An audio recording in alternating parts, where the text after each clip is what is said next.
Bible గ్రంథంలో పాత నిబంధన అలాగే క్రొత్త నిబంధనలో చాలా కుటుంబాలు మనకు కనబడతాయి.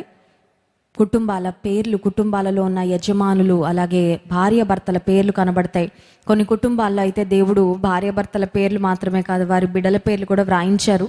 కొన్ని కుటుంబాలు ఆశీర్వాదకరమైన దీవెనకరమైన కుటుంబాలుగా ఉంటే, మరికొన్ని కుటుంబాలేమో ఇలా ఉండకూడదు బాబోయ్ అనేటట్లుగా వారి జీవితాలు ఒక వార్నింగ్గా మనకు కనబడుతున్నాయి. నూతన నిబంధనలో అకుల ప్రిస్కిల్లా అనే ఒక కుటుంబం మనకు తెలుసు. భార్యాభర్తలు ఇద్దరు కూడా దేవుని సేవలో కొనసాగారు.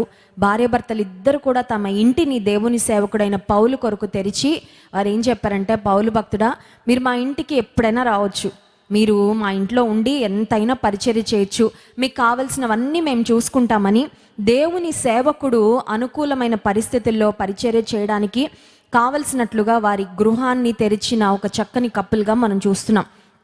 అయితే ఈరోజు అపోస్తల కార్యగ్రంథము 5వ అధ్యాయంలో మరొక జంటను మనం చూస్తాం, మరో కుటుంబాన్ని మనం చూస్తాం.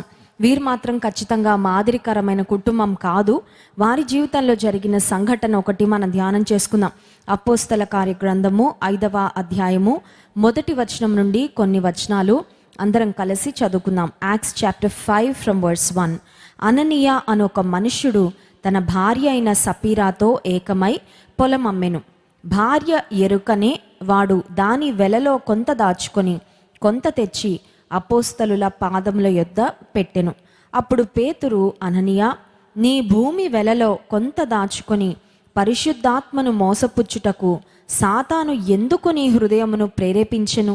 అది నీ యొద్ద ఉన్నప్పుడు నీదే కదా, అమ్మిన పిమ్మట అది నీ వశమై ఉండలేదా? ఎందుకు ఈ సంగతి నీ హృదయములో కొన్నావు? నీవు మనుష్యులతో కాదు దేవునితోనే అబద్ధమాడితివని వానితో చెప్పెను. అననీయ సప్పీరా కుటుంబం. వీరిలో భక్తి లేదా అంటే భక్తి ఉందండి. దేవునికి కంప్లీట్గా దూరంగా బ్రతుకుతున్నారంటే కాదు. ఎంతో కొంత భక్తి ఉంది, ఎంతో కొంత సమర్పణ ఉంది, దేవునికి ఇవ్వాలనే మనసు కూడా ఉంది.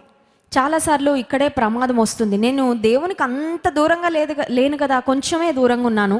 దేవుణ్ణి ఎక్కువ బాధ పెట్టట్లేదు కదా, కొంచెమే బాధ పెడుతున్నాను. అన్ని మాటలు అబద్ధాలు చెప్పట్లేదు కదా, కొన్నే అబద్ధాలు చెప్తున్నానని కొన్నిసార్లు మన భక్తిని చూసి మనమే సంతృప్తి పడిపోతూ ఉంటాం. సెల్ఫ్ సాటిస్ఫాక్షన్ అనమాట. నేను చేస్తున్న ఇంత ప్రార్థన చాలు, నేను ఇస్తున్న ఇంత అర్పణ చాలు, దేవుని కొరకు ఇంత టైం వెచ్చిస్తున్నాను కదా చాలని కొన్నిసార్లు మనల్ని మనమే సంతృప్తి పరుచుకుంటూ ఉంటాము. భక్తిలో ఉన్నాం కదా చాలులే అన్నట్లు. ఈ అననీయ సప్పీరా అనే కుటుంబం కూడా వారిద్దరూ కలిసి మాట్లాడుకొని ఒక పొలాన్ని అమ్మారంట. చూడండి, ఇంట్లో అందరూ ఏక మనస్సు కలిగి ఉండడం చాలా ప్రాముఖ్యం. ఎందుకంటే అపవాది ఫస్ట్ ఒక వ్యక్తి జీవితాన్ని నాశనం చేయాలంటే ఆ ఇంట్లోనే నెమ్మది లేకుండా చేసేస్తాడు. ఎంతమంది ఆఫీస్కి వెళ్ళిన తర్వాత ఇంట్లో నెమ్మది ఉండదని ఆఫీస్ దగ్గర ఎక్కువసేపు వర్క్ చేసుకుంటా ఆ తర్వాత అక్కడే స్నేహితులతో సమయం గడిపేస్తే 10ంటికి వస్తారు. ఇంటికి 10ంటికి ఎందుకు వస్తున్నావు బాబు అని భార్య గొడవ పెడతా అంటాడు. ఇదిగో నువ్వు వస్తే ఇలా గొడవ పెడతావని నేను 5ంటికి రావట్లేదు అంటాడు. ఎందుకంటే ఇంట్లో నెమ్మది ఉండదు, ఇంట్లో నెమ్మది ఉండనివ్వదు ఆ భార్య. అందుచేత అనుకుంటాడు ఆఫీస్లోనే ఆ 4 గోళ్ల మధ్యలో ఆ ఫ్యాన్ వేసుకొని అక్కడ ఏదో ఆ పని చేసుకుంటూ కూర్చోవడమే ప్రశాంతంగా ఉందని. అననీయ సప్పీరాకి మధ్యలో ఏక మనసు ఉందండి. అది దట్స్ అ కమెండబుల్ థింగ్, మంచి విషయం అది. వారిద్దరికి ఏక మనసు ఉంది. ఇద్దరు ఒకే పని అనుకొని చేశారంట. భార్యాభర్తల మధ్యలో, కుటుంబంలో తల్లిదండ్రులకు బిడ్డలకు మధ్యలో ఏక మనస్సు ఉండాలి. అపవాది ఏక మనసునే ఫస్ట్ పాడు చేస్తాడు, ఏక మనసు రానివ్వడు. ప్రాముఖ్యంగా మంచి విషయాల దగ్గరకు వచ్చేసరికి మాత్రం ఏక మనసు రానివ్వడు. మందిరానికి వెళ్దామంటే ఏక మనసు రాదు. కొన్ని కుటుంబాల్లో భర్త అంటే నువ్వు వెళ్ళే, నేను ఇంట్లో ఉంటానంటాడు. కానీ సినిమా చూడడానికి మాత్రం ఏక మనసు వచ్చేస్తుంది. అందరూ కూర్చొని చక్కగా చిప్స్, పొటాటో చిప్స్, ఆ తర్వాత పకోడీలు అన్నీ పక్కన పెట్టుకొని హ్యాపీగా చూసుకుంటా ఎంజాయ్ చేసుకుంటూ ఉంటారు. అంటే సినిమా చూడడానికి ఏక మనసు ఉంటుంది, షికారుకు వెళ్ళడానికి ఏక మనసు ఉంటుంది, కానీ మందిరానికి రావడానికి మాత్రం ఏక మనసు ఉండదు. భార్య పోని వెళ్ళి నేను స్త్రీల మీటింగ్లో పాల్పొందొస్తానంటే భర్త అంటాడు నువ్వు వెళ్ళడానికి వీలు లేదు, ఈ విషయం మాత్రం నేను ఒప్పుకొని అంటాడు. దేవుని విషయాలలో అపవాది ఏక మనస్సు రానివ్వడు. కానీ కుటుంబంలో చాలా ప్రాముఖ్యమైనది ఏంటంటే ఏక మనస్సును ఏక ఆత్మను కాపాడుకోవడం చాలా చాలా ప్రాముఖ్యం. కొన్ని కుటుంబాల్లో భార్య భర్తలకు ఏక మనసు ఉంటుంది, విశ్వాస విషయాల్లో. బిడ్డలకి ఏక మనసు రాదు. బిడ్డలు అంటారు, అమ్మా నాన్న మీరైతే భక్తిలో పడ్డారు కానీ మాకైతే ఆ ట్రాక్ ఎందుకో నచ్చట్లేదు, ఆ భక్తి ఎందుకో మాకు చాలా బోరింగ్ అనిపిస్తుంది, ఎప్పుడో చూసుకుంటాంలే, తర్వాత పళ్ళన్నీ ఊడిపోయాక కళ్ళకి భూతద్దాలు వచ్చిన తర్వాత ఆ తర్వాత తల వెంట్రుకలన్నీ తెల్లగా అయిన తర్వాత అప్పుడు ఆలోచిస్తాంలే అని తల్లిదండ్రులతో ఏకీభవించని బిడ్డలు కూడా చాలా కుటుంబాల్లో ఉన్నారు.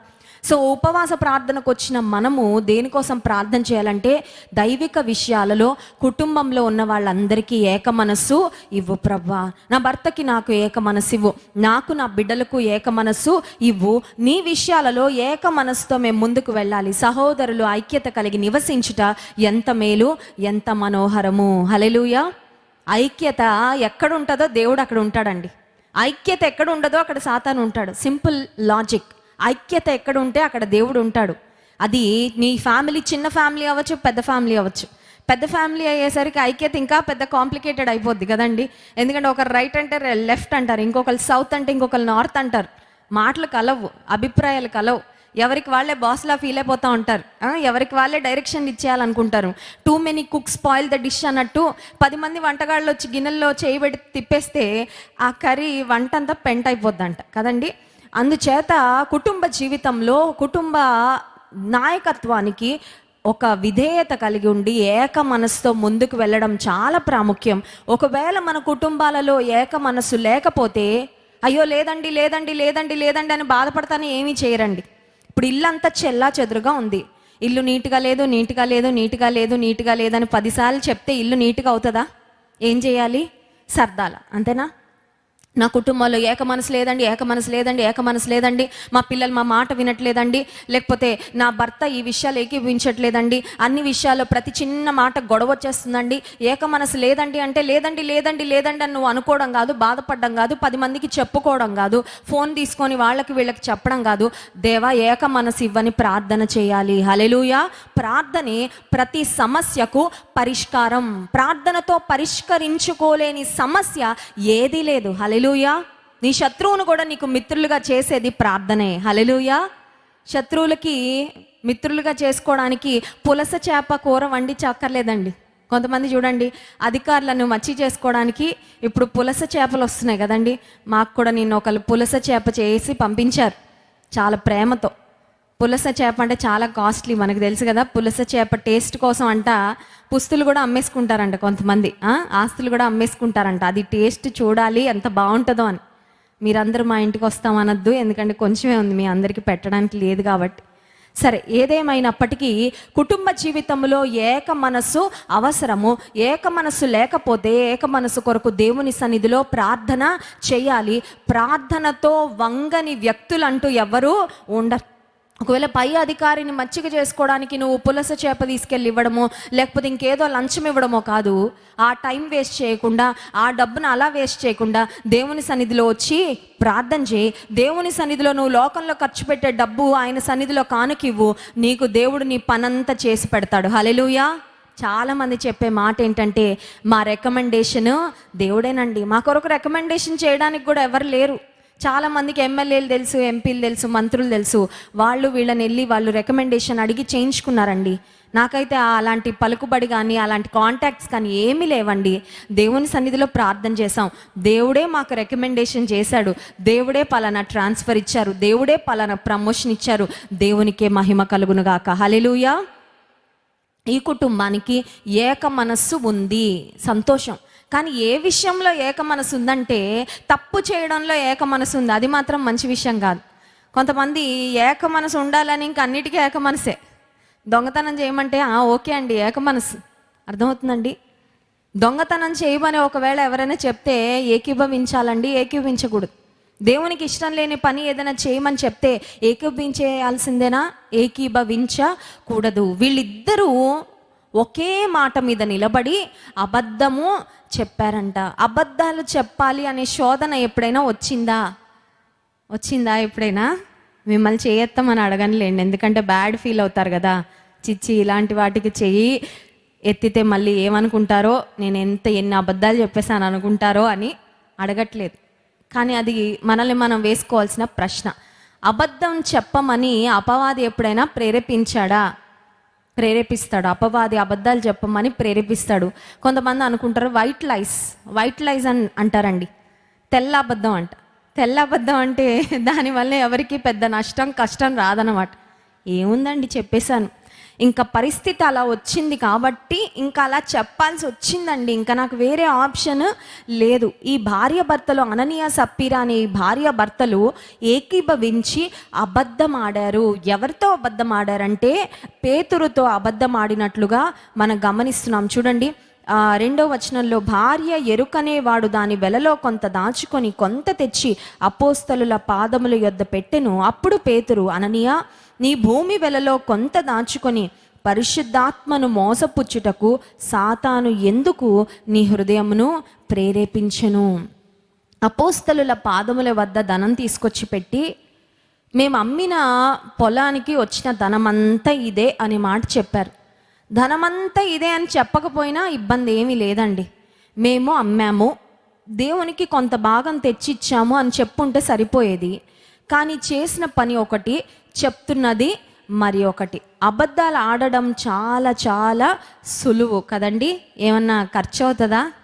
ఏమి ఖర్చు అవుతుంది, ఈజీ కదండి. నోట్లో ఉండి అలా 2 మాటలు వస్తే అయిపోద్ది. అవును అన్నది కాదంటే అబద్ధం, కాదు అన్నది అవునంటే సింపుల్, చాలా సింపుల్. అపవాది చాలాసార్లు సులువుగానే చిక్కులు పెడతాడు. ఎందుకంటే పెద్ద పెద్ద పాపాలు చేయమని ప్రేరేపించాడు. ఎందుకంటే పెద్ద పెద్ద పాపాలంటే ముందు మనం భయపడిపోతాం కదా. అమ్మ, నేను క్రైస్ట్ వర్షిప్ సెంటర్కి వెళ్తుంటాను, ఇన్ని సంవత్సరాల నుండి దేవుని వాక్యం వింటున్నాను, రక్షణ పొందాను, నేను ఇంత పెద్ద పాపం ఎలా చేయనని అస్సలు చెయ్యం. అందుకని అపవాదికి తెలుసు నిన్ను సులువుగా చిక్కులు ఎలా పెట్టాలో, సులువుగా చిక్కులో నిన్ను ఎలా పడేయాలో అపవాదికి చాలా బాగా తెలుసు. అననీయ సప్పీరాలు చిన్న చిక్కులో పడిపోయారండి, చిన్న అబద్ధం ఆడారు. కానీ పేతురు భక్తుడు, అపోస్తలుడైన పేతురు వారితో చెప్తున్న మాట ఏంటంటే 4వ వచనం చివరి భాగంలో, దేవునితోనే అబద్ధమాడితివని వానితో నువ్వెవరితో అబద్ధం ఆడావు తెలుసా అననీయ? చాలాసార్లు అనుకుంటాము భర్తతో అబద్ధం ఆడితే అది భర్తకే కదా విరోధంగా చేస్తుంది తప్పు అనుకుంటారు కొంతమంది. భార్యతో అబద్ధం ఆడితే భార్యకు విరోధంగా నేను తప్పు చేస్తున్నాను అంతే కదా అనుకుంటాం. లేకపోతే ఆఫీస్లో బాస్తో అబద్ధం ఆడితే నా బాస్కు విరోధంగా తప్పు చేస్తున్నాను అంతే కదా అనుకుంటాం. వ్యాపారంలో ఉంటే కస్టమర్తో అబద్ధం ఆడితే కస్టమర్కి విరోధంగానే కదా తప్పు చేస్తుంది అని అనుకుంటాం. కానీ ఇక్కడ వీళ్ళు అపోస్తలులకు, దేవుని సేవకునికి వచ్చి అబద్ధం ఆడితే పేతురు భక్తుడు అంటున్నాడు, నువ్వు దేవునితో అబద్ధమాడావు. అంటే మనం గుర్తుపెట్టుకోవాల్సిన ఒక మాట, ఏ తప్పు చేసినా, ఎవరికి విరోధంగా చేసినా ఆ పాపము, ఆ తప్పు మొదట మనము దేవునికి విరోధంగా చేస్తున్నాం. దేవునికి విరోధంగా చేస్తున్నామంటే సీరియస్గా తీసుకుంటాం, కానీ మనుషులకు విరోధంగా చేస్తున్నామంటే సీరియస్గా ఆ పిల్లలతోనే కదండి. పిల్లలతో ఎన్ని అబద్ధాలు ఆడతారో అమ్మ నాన్న కదా. అన్నం పెట్టాలంటే అదిగో టైగర్ వచ్చిందంట, టైగర్ వస్తుందా? రాదు కదండి. అవన్నీ అబద్ధాలే, అవునా కదా? లేకపోతే అదిగో పోలీస్ వచ్చేస్తున్నాడు అంటాం, ఎందుకు? మాట వింటారని కదండి. కొన్నిసార్లు పిల్లలు అడుగుతారు, అమ్మ నువ్వు ఎన్ని అబద్ధాలు ఆడుతున్నావో తెలుసా? టైగర్ ఏది అసలు? టైగర్ వస్తే మనం ఇక్కడ ఉంటామా? నిజమే. కొన్నిసార్లు ఊరికే ఆ సమయానికి ఏదో ఒక పని అయిపోవాలని, సంభాషణ అలా సాగించాలని కొంతమంది కబుర్లు చెప్పడం చాలా ఇష్టం అండి. కబుర్లు బాగా చెప్తారు, చాటర్ బాక్సులు పక్కన కూర్చొని వాళ్ళకి ఏదో ఒక వార్తలు చెప్పి చెప్పి చెప్పి చెప్పి వీళ్ళకి ఒక ఆనందం అన్నమాట, రిలాక్సేషన్. ఇంట్లో వీళ్ళ మాటలు ఎవరు వినరేమో, బయట ఎవరైనా దొరికితే ఇంకా వాళ్ళని అస్సలు వదిలిపెట్టరు, మాట్లాడుతూనే ఉంటారు. విస్తారమైన మాటలలో ఎన్ని అబద్ధాలు దొర్లిపోతూ ఉంటాయో, విస్తారమైన మాటలలో దోషముండక మానదు. అననీయ సప్పీరా విస్తారంగా మాట్లాడినట్టు కనిపించట్లేదు, చాలా తక్కువగానే మాట్లాడారు. కానీ మాట్లాడిన ఒక్క మాటే అబద్ధంగా కనబడుతుంది. మనం జ్ఞాపకం ఉంచుకోవాలి, అపవాది అబద్ధికుడు, అబద్ధములకు జనకుడు. అపవాది ప్రేరేపించినప్పుడు నువ్వు అబద్ధం ఆడతావు. నువ్వు అబద్ధం ఆడిన ప్రతిసారి అపవాదికి ముద్దు బిడ్డగా తయారైపోతూ ఉంటావు. అర్థమవుతుందండి? అపవాది ప్రేరేపించినప్పుడు అబద్ధం ఆడతాము. అబద్ధం ఆడిన ప్రతిసారి దేవునికి కూడా మనం విరోధంగా అబద్ధం ఆడుతున్నామని జ్ఞాపకం ఉంచుకోవాలి. తప్పిపోయిన కుమారుడు తండ్రి ఇంటిని విడిచి దూరదేశానికి వెళ్ళి తండ్రి ఆస్తినంతా దుర్వ్యాపారం వలన పాడు చేసి తిరిగి వచ్చిన తర్వాత తండ్రి దగ్గర అపాలజీ చెప్తున్నాడండి. He is apologising. కొన్నిసార్లు మనం మాటలు ఇంటెన్షనల్గా మాట్లాడడం, ఏదొస్తే అది మాట్లాడేస్తాం. కానీ చిన్న కుమారుడు పందుల పొట్టు తిన్నప్పుడే బుద్ధొచ్చిన తర్వాత అనుకుంటాడు, నేను తండ్రి దగ్గరికి వెళ్ళి నేను ఒప్పుకోవాలి, క్షమాపణ కోరాలని అక్కడే డిసైడ్ అయ్యి, probably he was preparing words all the way. మార్గంలో ఉన్నప్పుడే నాన్న సీరియస్గా ఉంటే ఇలా మాట్లాడాలి, నాన్న ప్రేమగా ఆదరిస్తే ఇలా అడగాలి, ఈ మాట క్షమాపణ అడగాలి, ఈ మాటను గురించి నాన్న దగ్గర ఒప్పుకోవాలని తన మనసులో ఒక రిహార్సల్ చేసుకుంటా వస్తున్నాడు. ప్రార్థనకు మోకరించక మునుపు, దేవుని సన్నిధికి రాక మునుపు, ఎప్పుడైనా దేవుని మందిరానికి వెళ్తున్నాను, దేవుని సన్నిధికి వెళ్తున్నాను, ఇలా ప్రార్థన చేయాలి, ఇలా ప్రార్థన చేస్తే దేవునికి నచ్చుతుందా, ఏం చెప్పాలి దేవునికి, ఏం మొరపెట్టుకోవాలి దేవుని సన్నిధిలో అని ఎప్పుడైనా ప్రిపేర్ అయ్యి వచ్చామండి? అద్దం ముందు ప్రిపేర్ అవ్వడానికే టైం ఉండట్లేదండి, మళ్ళీ ఇంకా ప్రార్థన ఎక్కడ ప్రిపేర్ అయ్యి వస్తామండి కదండి. కొన్నిసార్లు బిజీ లైఫ్లో మందిరానికి అలా వచ్చి కూర్చోవడమే చాలా ఎక్కువ అండి. ఏదో వచ్చి వెళ్ళిపోతాం, కానీ ప్రార్థన అంత ఇంటెన్షనల్గా చేయడానికి చేత అవ్వట్లేదండి. If you cannot pray intentionally, how can you receive the best blessings from the lord? దేవుని సన్నిధిలో ఆలోచనపూర్వకంగా, ఉద్దేశపూర్వకంగా మనసంతా పెట్టి దేవుని సన్నిధిలో ప్రార్థన చేయకపోతే నీకు నిజంగా ఏం అవసరమో అది దేవునికి నువ్వు ఎప్పుడు తెలియచేస్తావు, ఎలా తెలియచేస్తావు? దేవుని నుండి శ్రేష్టమైన ఆశీర్వాదాలు ఎలా పొందుకుంటావు? ఈ కుటుంబము పేతురుతో అబద్ధం ఆడుతున్నారు, మేము ఇంతకే ఈ పొలాన్ని నమ్మాము, ఇదిగో ఈ ధనము. చిన్న కుమారుడు తండ్రి దగ్గరకు వచ్చిన తర్వాత, తండ్రి నేను నీకు విరోధముగా అలాగే పరలోకమునకు విరోధముగా నేను పాపం చేశాను. చిన్న కుమారుడు అంటున్నాడు, నీకే కాదయ్యా నాయనా, నేను పరలోకపు దేవునికి కూడా విరోధంగా నేను పాపం చేశాను, నీ కుమారుడనని అనిపించుకొనుటకు నాకు యోగ్యత ఇంకా లేదు. ఎంత పశ్చాత్తాపం వచ్చిందో, ఎంత డీప్ చేంజ్ వచ్చిందో. ఇంటి దగ్గర నుండి వెళ్ళిపోయేటప్పుడు ఉన్న యాటిట్యూడ్కి, సిగ్గు అవమానము ఉన్నవన్నీ కోల్పోయాక వచ్చిన యాటిట్యూడ్కి ఎంత తేడా అండి. కొంతమంది పాపం చేసిన తర్వాత కూడా మహారాజాలాగే ఫీల్ అవుతూ ఉంటారు. పశ్చాత్తాపం కొంచెం కూడా ఉండదు, రిగ్రెట్ కొంచెం కూడా ఉండదు. ఇక్కడ మనం చూస్తే పేతురు అంటున్నాడు, అననీయ నువ్వు దేవునికి విరోధంగా అబద్ధం ఆడావయ్యా, నువ్వు దేవునితో అబద్ధం ఆడావంటే, అయ్యా పేతురు నన్ను క్షమించు, నిజమే మేము చేసింది తప్పే అని క్షమాపణ చెప్పుకున్నట్లు మనకు కనిపించట్లేదండి. దేవుని వద్ద కృప దొరుకుతుంది. వెన్ వి అపాలజైజ్, దేవుని సన్నిధిలో ఒప్పుకుంటే ఖచ్చితంగా దేవుడు క్షమిస్తాడు. వీరిక్కడ క్షమాపణ అడిగినట్లు మనకి కనిపించట్లేదు. Probably they were silent. చాలాసార్లు మనం అదే చేస్తూ ఉంటాం, ఇష్టానుసారంగా ప్రవర్తించేసి తప్పు చేసినా మౌనంగా ఉండిపోతాం.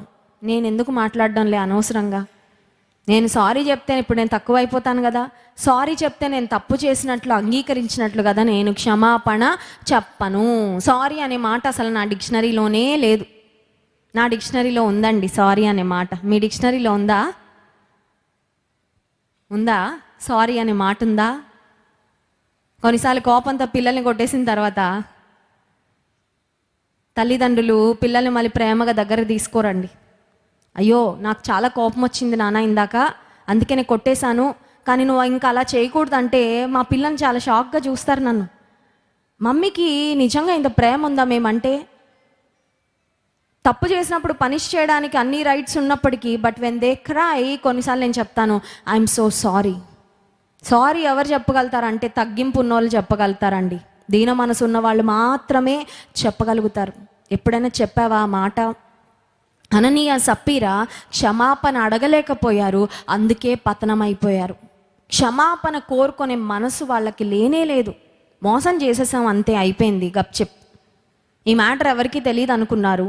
దేవుడు ఎప్పుడైతే పేతురు భక్తునికి బట్టబయలు చేశారో, పేతురు భక్తుడు దాని గురించి మాట్లాడిన తర్వాత వీళ్ళు ఇంకా నోరు తెరిచి ఏమి కూడా మాట్లాడలేదు.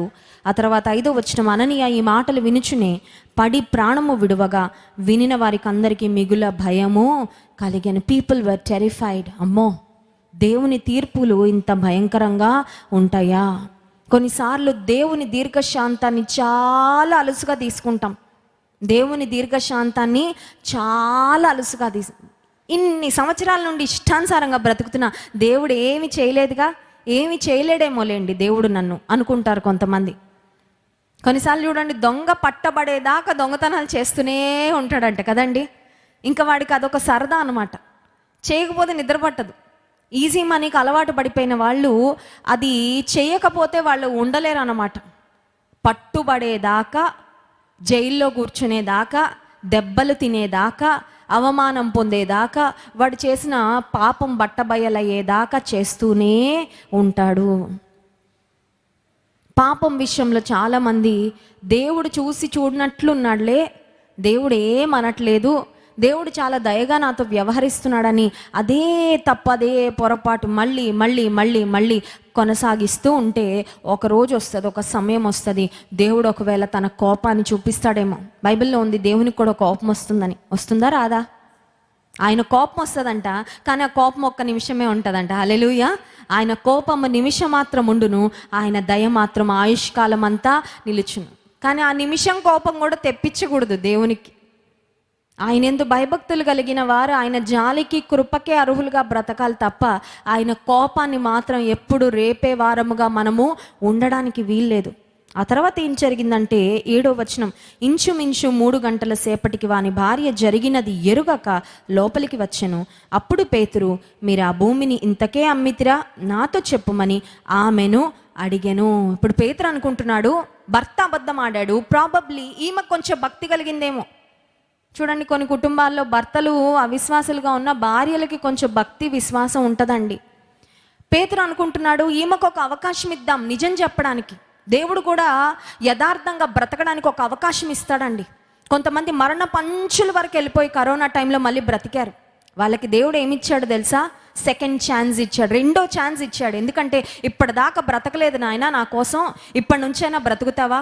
ఇప్పటి వరకు నీతిగా బ్రతకలేదు, భక్తిగా బ్రతకలేదు, విశ్వాసిగా బ్రతకలేదు, నా బిడ్డలా బ్రతకలేదు, కానీ ఇంకొక ఛాన్స్ ఇస్తున్నాను, బ్రతుకు, మంచిగా బ్రతకని ఒక ఛాన్స్ ఇస్తాడు. దేవుడు ఇచ్చాడు చాలామందికి.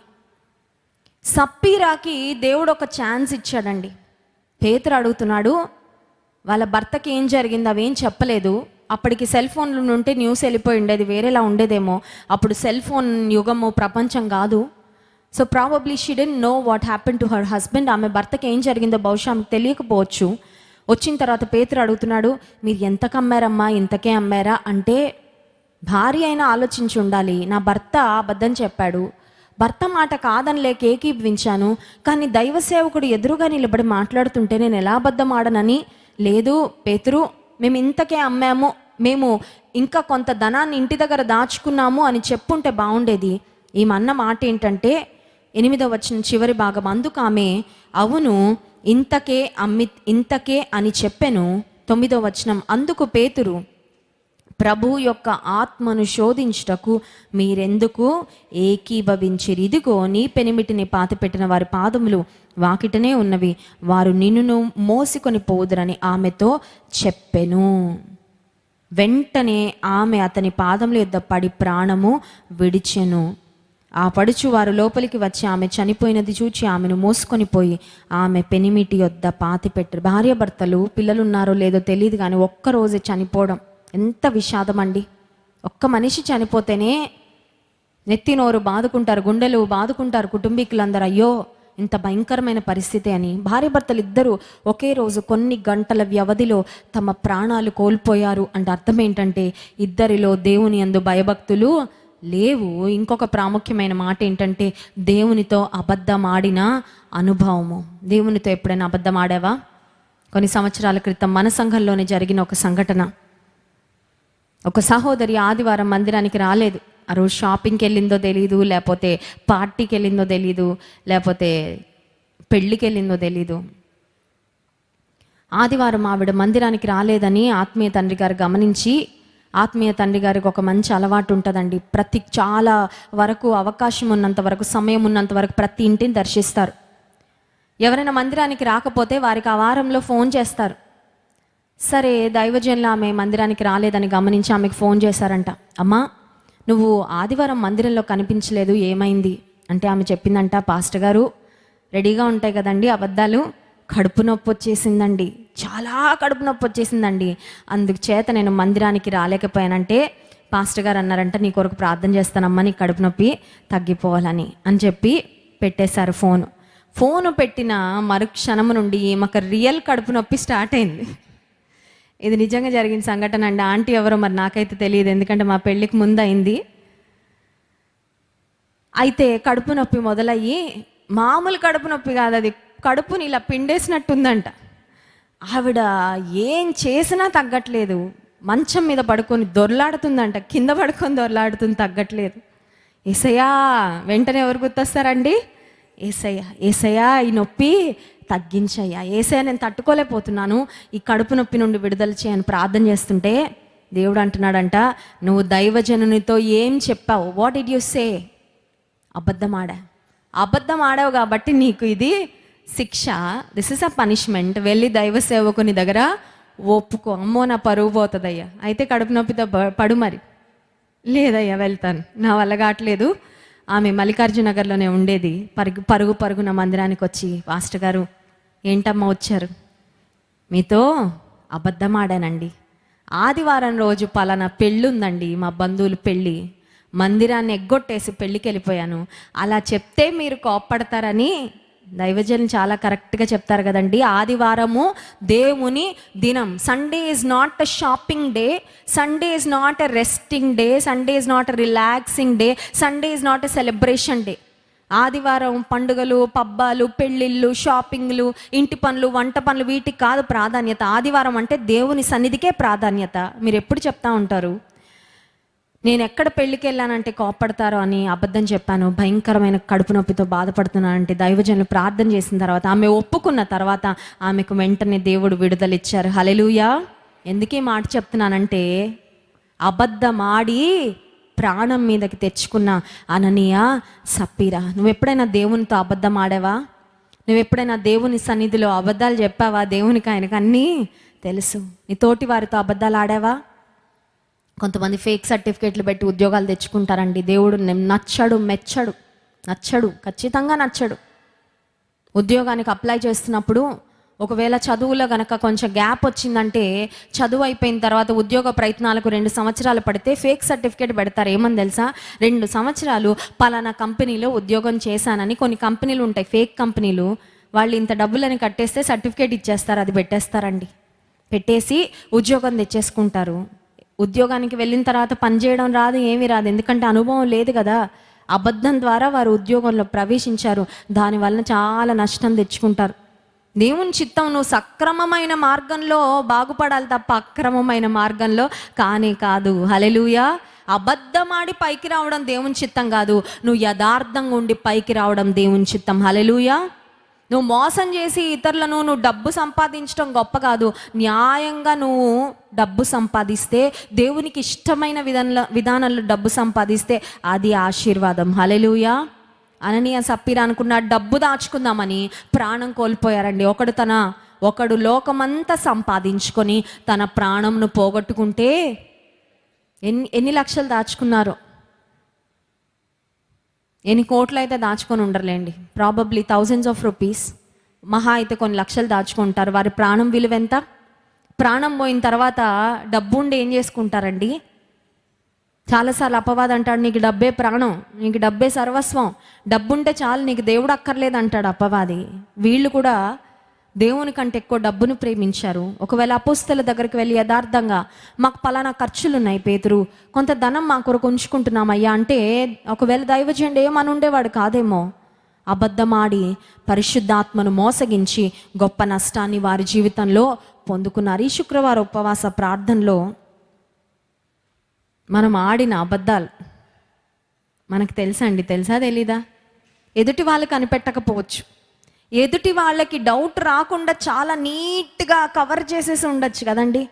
ఎదుటి వాళ్ళు కొంతమంది అబద్ధం ఆడేటప్పుడే దీని తర్వాత ఆ ప్రశ్న అడిగితే దానికి ఏం చెప్పాలి, దాని తర్వాత ఇంకో ప్రశ్న అడిగితే దానికి, మొత్తం అన్నీ రెడీ చేసేసుకుంటారనమాట మాస్టర్ బ్రెయిన్స్.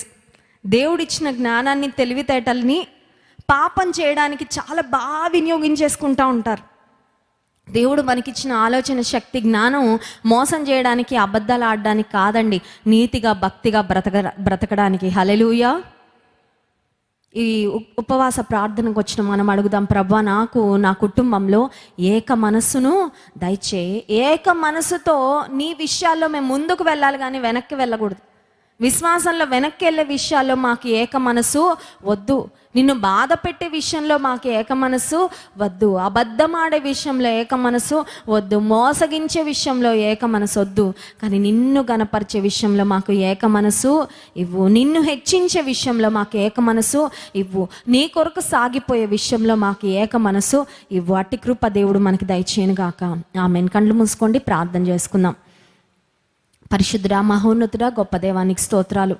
ఉదయకాల సమయంలో అననీయ సప్పీరా జీవితం ద్వారా మీరు మాకు నేర్పించిన ప్రాముఖ్యమైన ఆత్మీయ పాఠాలను బట్టి వందనాలు. మేము ఏ తప్పు చేసినప్పటికీ, ఏ పాపం చేసినప్పటికీ అది మొదట నీకు విరోధంగా మేము చేస్తున్నామని మీరు మాకు జ్ఞాపకం చేసినందుకు వందనాలు ప్రభువా.